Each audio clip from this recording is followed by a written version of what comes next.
Chapter 1. Think Rich. When it comes to money, we kind of got used to thinking in very blunt black or white terms. Sadly, nuances are rather missing. That is because too often we resort to those poor words to define the concept of money or the people who are making it plentifully, good or bad. But let's dig a little deeper. It's probably to be expected that there is some difference in how the wealthy view this concept compared to the rest of us. A common tendency I've noticed with most people is to consider that the mentality, the life principles, and the system of beliefs of the rich have been shaped by their bank accounts.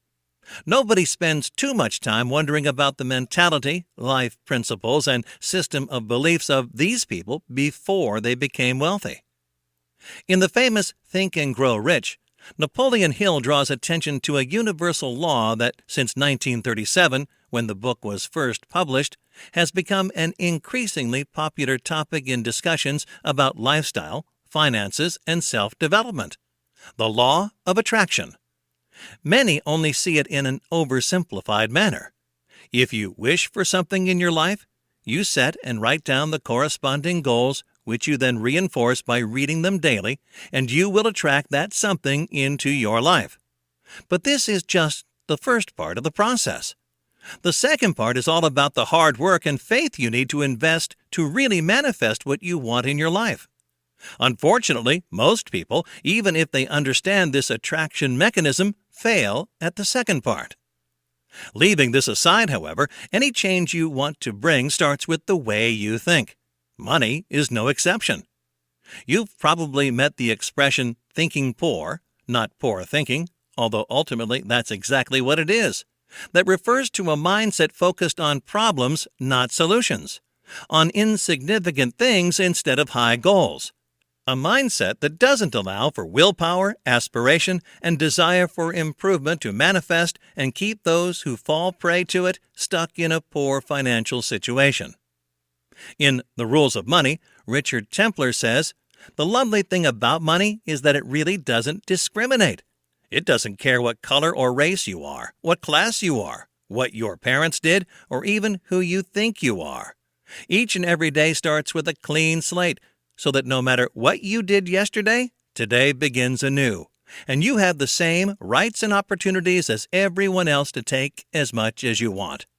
The only thing that can hold you back is yourself and your own money myths." So, start asking yourself right away what money myths you have been giving yourself into. For example, says Templer, if in our heart we believe, even subconsciously, that money is a bad thing, and having lots and lots of it is a really bad thing, then chances are we might be undermining our own efforts unwittingly to get lots of it. The fact is, while for most of us the definition of money is built around that something we receive in exchange for the work we are doing and give in exchange for things and services, for the rich and successful this definition gets a serious extension, as money becomes a means, not an end, a tool with which they shape up their life according to their vision. This attitude makes a lot of difference in their daily general and financial habits. A while ago, while reading a blog, I came across a simple example of this difference in mindsets and the results it can create. Let's say you have an extra $1 million lying around, and you decide you want to finance a new car. The car payments average out to be about $800 per month. Most people would simply buy the car outright or just start making the payments out of the extra $1 million they have lying around. But those with a mindset for wealth, who view money as a tool, might do something as simple as this: place the $1 million in a savings account that yields a 1% return, and then use the $833 per month accumulated interest to pay for the car. Instead of spending money on the car and taking away from that extra $1 million, the wealthy get to keep their $1 million and get the car too.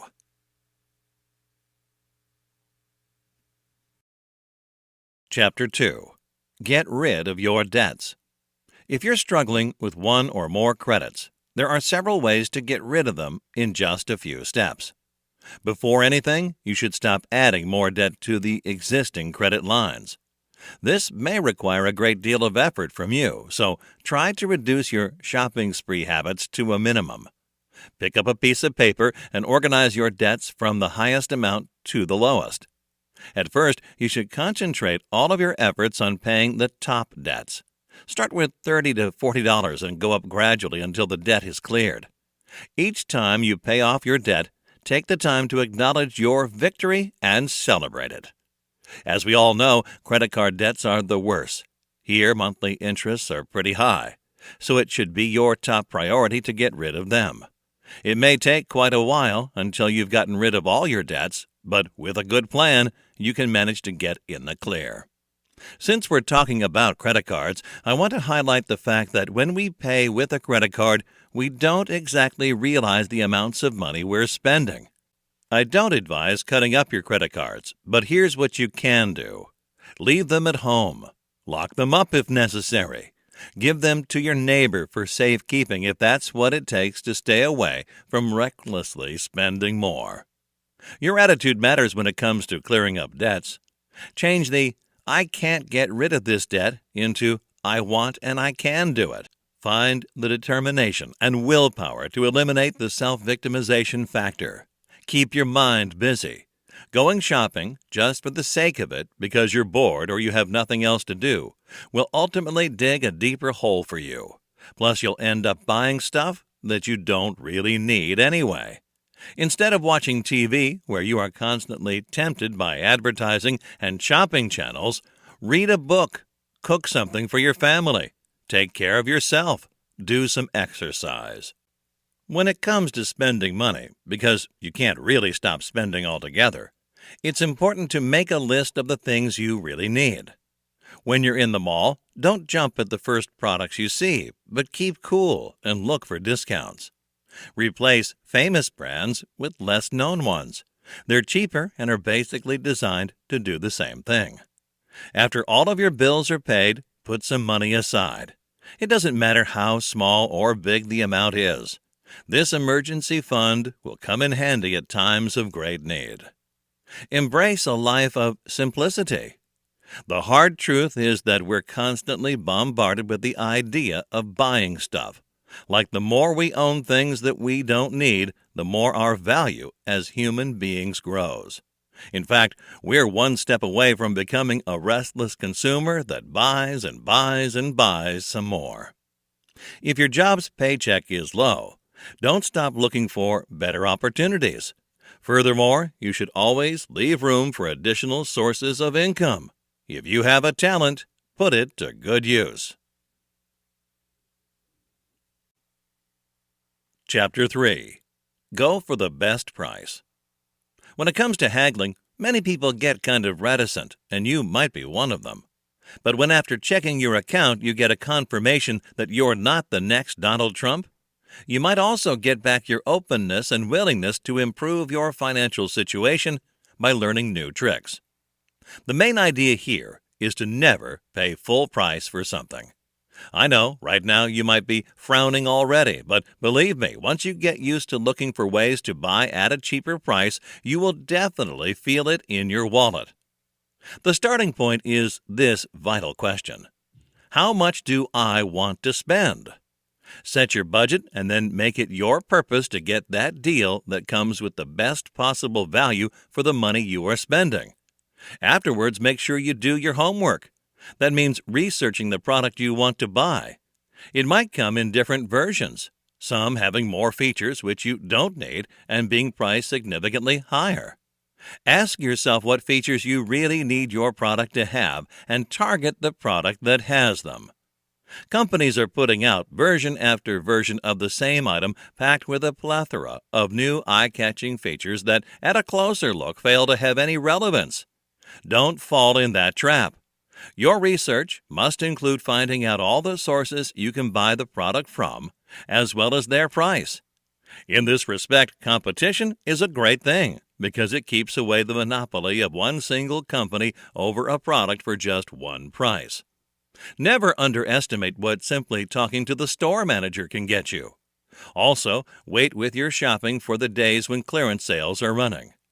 If you are set to find the best price available for what you want, then shop around. The magic word? Sales.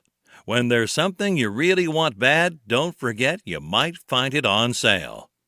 The skills you develop by becoming a good negotiator will be put to good use in many aspects of your life, and you will certainly see the value of them right away.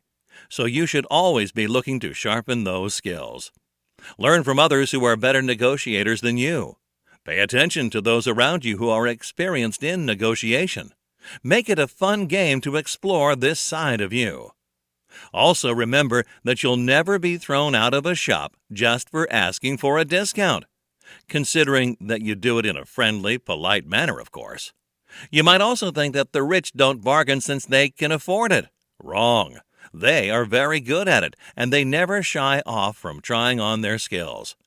More often than not, they got where they are because they learned how to be good negotiators. When you manage to get the deal you wanted, the feeling of satisfaction you experience goes beyond the money you saved. It has a lot to do with a considerable increase in your confidence. Don't get discouraged if you don't get those great deals from your first attempts. Nobody did. It's a matter of practice and patience. Everything's always on sale if you know how to ask nicely, says Mark Elwood, author of Bargain Fever, and he knows what he's talking about.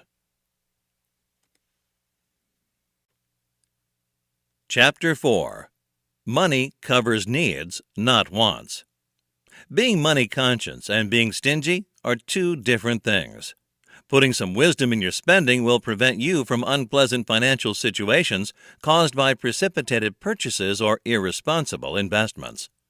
I can't emphasize enough how important it is to mind your budget when it comes to major expenses, such as your car, a costly item, or a trip.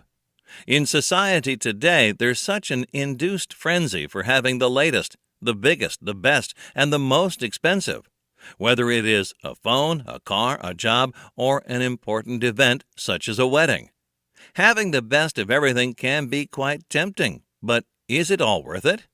Especially since it will be a lot of hard work, stress, and time away from your loved ones to pay it with, and maybe not even that will cover it. There was this friend of mine I'd known since college. He had always been a bit of a show-off. Now he had a pretty nice SUV of which he was openly proud. He never wasted an opportunity to brag about its capabilities, but at the same time, he was always complaining about the freaking money this monster eats up each month. Hearing him complain about the expenses so often, and knowing his financial situation was not really flourishing, I asked him why he wasn't considering swapping it for something less costly. You wouldn't believe it, but it actually came as a big surprise for him. At first he was like, "What? Give up my car? No." But guess what? A few weeks later he was driving a really good-looking, much cheaper family car. I know it doesn't always work like that, but the main thing here is that sometimes the best way to make money is to sow your pockets. As Warren Buffett once said, if you buy things you don't need, you will soon sell things you need. Rest assured, you're not the only one. There's a financial extrovert in all of us who just feels the urge, at least from time to time, to go on a spending spree. Stop feeling guilty, but stop indulging the creature as well. It likes to hide behind the word must, which is used next to things such as lifestyle habits, special occasions, family treats, social obligations, impulsive decisions, the be-in-the-moment type, etc. Know that there are armies of people studying the psychology of the buyer-consumer and who develop market strategies to exploit this type of weaknesses, often managing to make the consumers feel that they really need that certain item, and they feel good about themselves for making such a smart choice. Think of those energy drinks advertised as a key to a fuller, more optimistic life. What are you buying into when you are buying something? Before jumping to huge expenses, ponder if you really need that thing as much as you think you do, and if its value really meets the costs. Chapter 5. Set up your savings automatic transfer.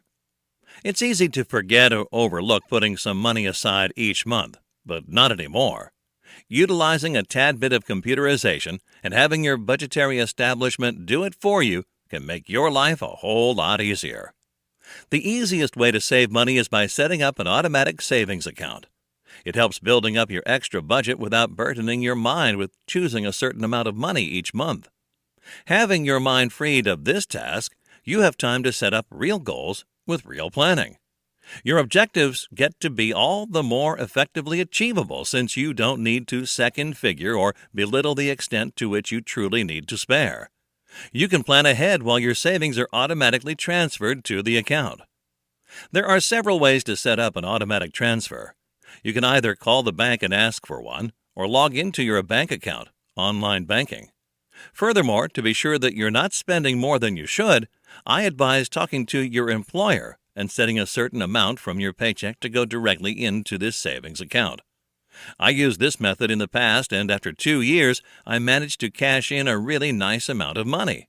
At first, I started with 1% to 2% taken from my income for several months, and then I went up another 2%.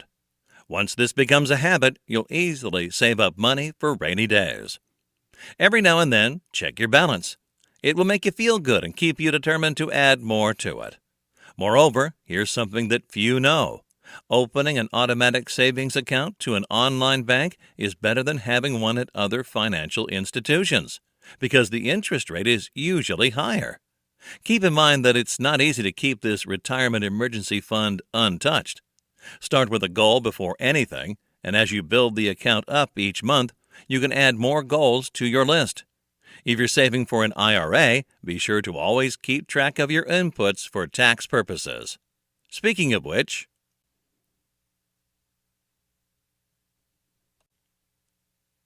Chapter 6. Maintain accurate financial records. It is extremely important to keep track of all your financial activities. In that regard, consider keeping copies of your loan documents, loan transfer notices, applications, and so on. Receipts from important or expensive purchases, items that come with a warranty, appliances, furniture, etc., and anything of importance. If you're a student, it's crucial to save all of your loan documents. They will provide you with the information you need, how much money you owe, and how much you have to pay each month. I also recommend keeping a notebook with logs of all of your discussions with the institution representative that loans you money. Include a date and time to each one. That way, you'll avoid any unpleasant surprises. By doing your own bookkeeping, you reduce your costs to a minimum. You have more control over what you spend and what you save, and you build a better understanding of your financial operations. Update and track any changes that are made. There are 2 ways to create this financial log, if you will, the classic way and the modern way. If you don't trust a notebook, someone could steal it from you or you could lose it, consider accounting software programs. Now, given the fact that you may have various financial records, it's important to set up a system so that you'll be able to organize them by categories. That way, you can easily access them at any time without trashing your place up for a silly bill or contract. I find it easy using different colored files for different documents. As such, I organize them according to their importance. For instance, if I need a contract, I know that I can find it in the red file. It's also useful to further expand the categories you already have. For example, it's wise to be able to keep track of both your earnings and expenses. Create 2 separate categories for them. Ultimately, these 2 categories can be broken down into smaller classes. Your income, for example, can be classified into files for each contribution that you've made, accompanied by a separate file for individual donations. To avoid being buried alive underneath a big pile of papers and files, I urge you to take a look over all of your financial records once a year. Determine which ones need to be destroyed and which ones you need to keep. For important records, turn to your governmental guidelines so that you're informed about what to keep and for how long. In the U.S., for example, the Internal Revenue Service, IRS, has the national guidelines published on their official website. Their policy states that all organizations should keep their financial records for at least 7 years, unless they don't file an information return or tax. They have to keep them indefinitely in this case. Also of interest is that donors could also ask you to keep records for a given number of years. They are subject to regular audits and annual financial returns. So it shouldn't come as a surprise if they ask for the proper documentation over a grant that you've received years ago. Furthermore, just like you make copies of your physical documents, you should also back up all of your electronic records, USB stick, DVD, CD, etc. Last but not least, I will emphasize that keeping track and copies of all these documents can be tiresome and demanding. You will need a lot of determination to do it, but the advantages are worth it. Better to have invested time than to be unprepared when the government comes knocking for your papers. Chapter 7. Live Frugally. Frugality. It always comes with a certain mindset. This mindset's favorite words are less is more, and it doesn't give them up even when the income and net worth are high up there. Frugal living is not just about saving money, it's also about being in a very certain state of mind. While we can decide to make more efforts to increase our earnings without making efforts to get into wise spending habits, there are little chances that our wealth will grow significantly. Frugality means looking for those holes where money is leaking and covering them. It doesn't mean ceasing to have quality and fulfillment in your life. I certainly agree with Elise Boulding when she says that frugality is one of the most beautiful and joyful words in the English language, and yet one that we are culturally cut off from understanding and enjoying. For her, the consumption society has made us feel that happiness lies in having things, and has failed to teach us the happiness of not having things. That is a solid point right there. Because of this type of perception that has been instilled by society, for some, being a millionaire is synonymous with obscenely expensive mansions and rolling in a gold Rolls-Royce. So it may come as a surprise for them that most millionaires don't have a lot in common with that image. Yes, very often, even for millionaires, the key word remains saving, not spending. You have probably met more millionaires in your life than you dare believe. This is because they live frugally, choosing not to flash their money around, but instead going a little below their means. Living below your means when you are a millionaire is definitely not the same with living below your means when you're making $20,000 a year.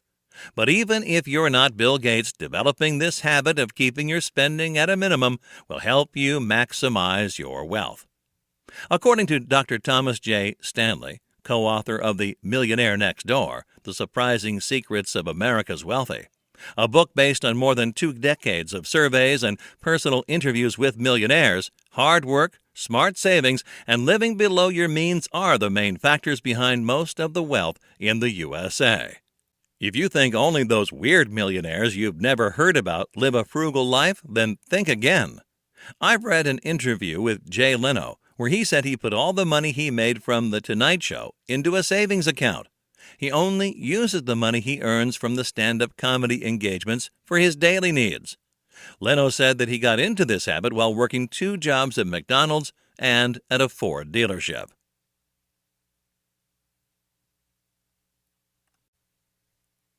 Conclusion. If you ask anyone who is not satisfied with their current financial situation if they are willing to make some changes to improve their life, and if they are willing to learn about what those changes are, most of them will answer affirmatively. However, the truth is that the most important change that needs to be made is one that very few are even capable of understanding because of the thinking system they have been tributary to all their life, and because they refuse themselves the freedom of trying a different perspective. Few people are aware of this change needed to get things moving in their money landscape. Fewer have a go at it, and even fewer are persistent enough to see that it actually works and is the basis of all financial wisdom. This is because this change requires that you give up your belief system, and that is something people find anything but easy. Whether you feel determined to act and change your lifestyle is not that relevant in the end, as it is the determination that comes from the understanding that your thinking is causing all the problems. And it is that which needs changing. You can see a lot of people trying to motivate themselves into doing some workout, but in the end, most of them fail at making it a habit because what they tried was a forced change that didn't have the support of a genuine understanding of how their body works and how physical activity affects the mind and vice versa, of how life can be enjoyed more if your body and mind work better. When it comes to financial changes that can really work, the same rules apply. You can adopt, for a period of time, some habits which are supposed to make your wallet happier, but unless you truly get to master those habits from within, by working on a perception level with yourself every day towards a greater goal, that of making more of life so you can also share more of life, you will fall back to your old habits and mind setting as soon as there is an interruption on your new practice. One thing to always keep in mind: those habits of yours, even more important, the system of beliefs, the perception, the way of thinking, your outlook on life, however you may want to call it, they are the ones that led to your current financial situation. You probably know how Einstein defined insanity: doing the same thing over and over again and expecting different results. Switching to a different mindset when pursuing different results from the ones you've been getting so far actually means switching for sanity. Are you ready and willing to become financially sane? Moreover, no progress can be made until a real understanding of the causes that brought that situation is also pursued. Until you know what mistakes you make, how can you avoid them? The answer is simple: you can't. In order to switch to a different attitude and a different way of thinking about money, you need to investigate your past decisions related to money, your spending habits, your way of perceiving wealth, your way of looking at wealthy people, and ultimately your way of looking at yourself, your self-worth, your confidence, your goals, your qualities, and your flaws. Only then the information presented here, as any new information you will find and decide to incorporate in your life, can truly be worked with to give you the best results. There are 3 sides to this process: getting the information, knowing how to use and apply the information, and using and applying the information.